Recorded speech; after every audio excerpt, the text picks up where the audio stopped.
front of the right backdrop, because I noticed during Kovalev's media day that it didn't have our logo on it, and it wasn't really a co-promotion. It was more of main events and Sergey. So I just want to make sure that we're in front of the right backdrop and that this is the right fight. Okay, is that okay? Monster, we got Crusher. We got Crusher, we got Andre Ward, we got main events. Most importantly, Rock Nation, we got Rock Nation. All right, perfect. Awesome. Thank you. So for those of you who don't know by now, this is Michael Yormark. He is with Rock Nation, president of Rock Nation for boxing. And we're going to jump right in because that's a hell of an intro to suggest that you guys are the lead promoter now on this fight. Like, that was important to you? Yes. So how has the promotion gone differently, or in your estimation better, than the first fight so far?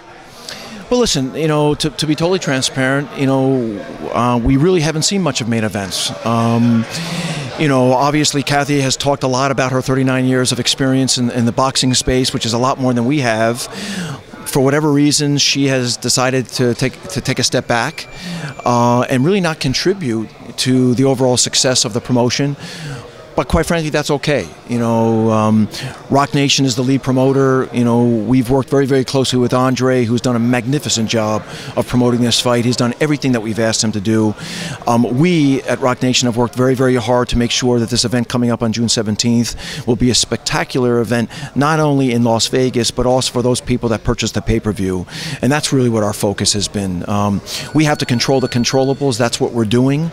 Hopefully, you know, main events will make some contributions as we move forward and get closer to the fight over the next 2 weeks. But again, our #1 focus is to make sure that we put on a great event, and I think it's going to be a great event. It's incredible to talk to you and Kathy separately because you guys have polar opposite views of what's going on here. When you talk about your promotion and being out there without her, the criticism comes to Andre Ward about not participating in the promotion, not showing up for the face-off. How do these things either help or hinder you in promoting the fight, and why is that kind of criticism off base? I think the criticism is totally unfounded, you know, to be quite frank with you. You know, Andre has been extraordinarily visible, you know, over the last couple of weeks. He's done every interview that we've asked him to do. And I think if you compare how he's promoted this fight versus Sergey, there's absolutely no comparison. As it relates to the face-off, I'm not quite sure if the real story was told. The reality of the matter was we were planning on being in Las Vegas primarily, first and foremost, for the fight on Saturday night, to do a live interview on HBO pay-per-view in order to capture that audience that was buying the Canelo versus Chavez fight. And as we all know, it was one of the biggest pay-per-views that we've seen over the last couple of years, so a very valuable audience. Sergey decided that Saturday, sometime mid-afternoon, that after training he was a little bit tired and didn't want to make the short trip to Las Vegas, while Andre was making the trip from San Francisco to Las Vegas with a 3-hour delay, and thus got into Las Vegas at 10 after 7 that evening and came right to the fight to make sure that he did his interview. Andre was not confident that Sergey would actually show up again on Sunday, and instead of losing another day of training, decided to go back to the Bay. So the story really isn't accurate. The fact of the matter is there was no confidence based on him canceling on Saturday night, which was the primary focus of the weekend, that he would actually be there on Sunday. Well, if main events you feel has not been a good partner, obviously we're on HBO pay-per-view. They're looking to help you guys promote. What will we be seeing between here and Fight Week? Is there anything that we can expect that we don't know about that'll be coming? Like I saw Jay-Z at the game last night. Is there anything you can give us a heads up on? Listen, I don't think there's any special tricks, you know, in our bag. I think at the end of the day, you know, we just got to work this as hard as we possibly can. We got to make sure that people know when the fight is, June 17th, and we got to continue to push the storyline. You know, I think there are a lot more storylines on this fight than there was back in November. There's a history now, right? Everyone has talked about, you know, the outcome of the last fight. Everybody has talked about the dislike that each fighter has for one another, perhaps the lack of respect that each fighter has for one another. I think those things really fuel the anticipation and the curiosity as to what the outcome is going to be. And I think we all also know that it's probably not going to go 12 rounds. This fight will probably end in a knockout.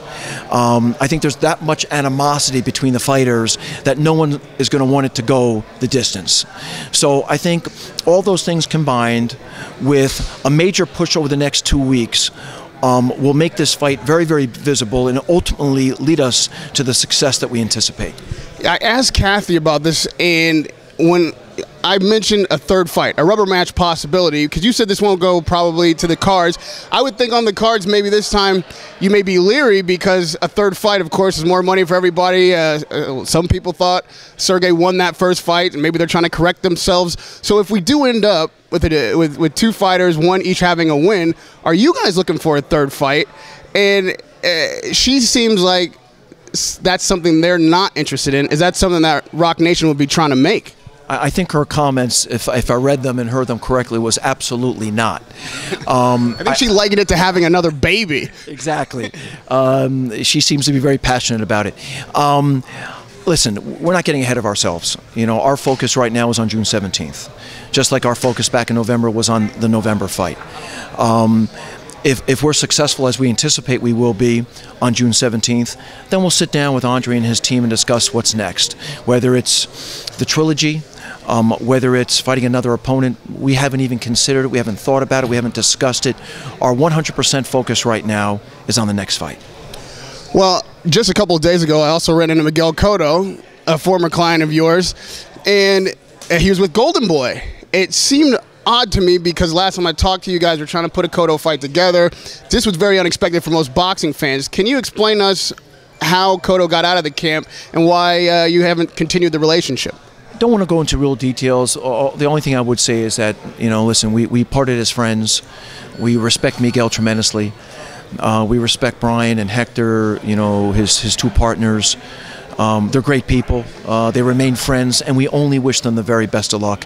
What happened beyond that is not important. What's most important is that Miguel is back in the ring, that he's pursuing his goals, and we'll be his biggest fan, and we'll continue to support him. He's having a fight that you guys are working on making. What is it? Why can that fight be made at Golden Boy and not with Rock Nation? It had nothing to do with whether or not it could be made there and not with us. You know, that fight was agreed to in principle. Again, I don't want to go too much into what happened, but the reality is we support Miguel, we support his team.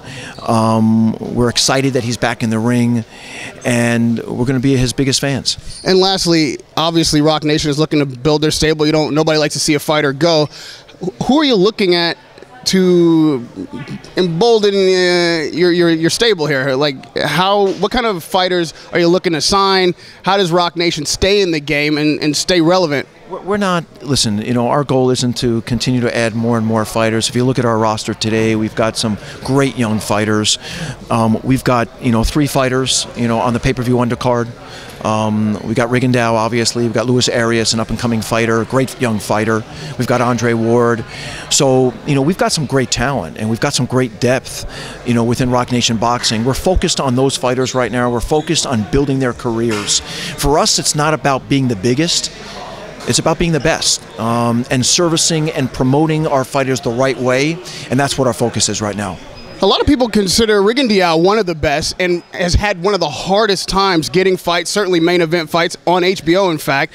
They've criticized him for not being exciting, so he can't get matches even though he's one of the best. How is Rock Nation going to approach that career and getting him back in main event fights and really the fights he deserves? Listen, I think we take it one fight at a time. You know, we're really excited to have him on the HBO pay-per-view broadcast on June 17th with Andre Ward. We think it's long overdue. We know he's going to put on a great show. And then that's going to give us some momentum, you know, for his next fight. He wants to fight the best in the world. We want to make those fights. We are major fans of his. We're big supporters of his. This is a great platform for him on June 17th. We know he's going to take advantage of it. And again, we think it's going to get him to the next level. So we're really excited about his future. Have you had any discussions with networks, somebody willing to get in the Rigondeaux business with you? We've had some preliminary conversations, and to date, you know, they've been all very, very positive. Again, our number one focus right now is June 17th.